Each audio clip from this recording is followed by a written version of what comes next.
आणि आता सविस्तर वृत्त। विदर्भात सध्या नवतपा चांगलाच तापतोय।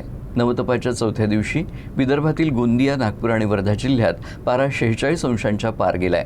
वर्धेत सर्वाधिक 46.8 अंश सेल्सिअस तापमानाची नोंद करण्यात आली आहे, तर नागपुरात 46.4 अंश सेल्सिअस, तर गोंदिया इथं 46.1 अंश सेल्सिअस तापमानाची नोंद झाली आहे। नवतपाच्या चौथ्या दिवशी विदर्भ अक्षरशः होरपळलाय।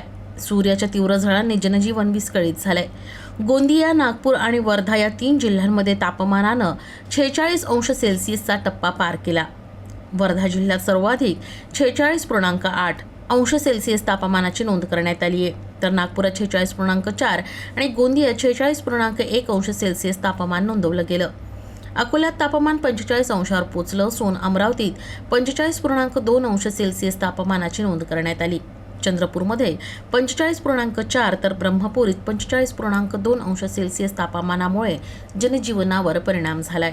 वाशिममध्ये 44 अंश सेल्सिअस तर यवतमाळमध्ये 44.4 अंश सेल्सिअस तापमान नोंदवलं गेलं। गडचिरोलीत पारा 45 अंशावर पोहोचला, तर बुलढाण्यात तुलनेनं कमी म्हणजेच 41.2 अंश सेल्सिअस तापमानाची नोंद करण्यात आली।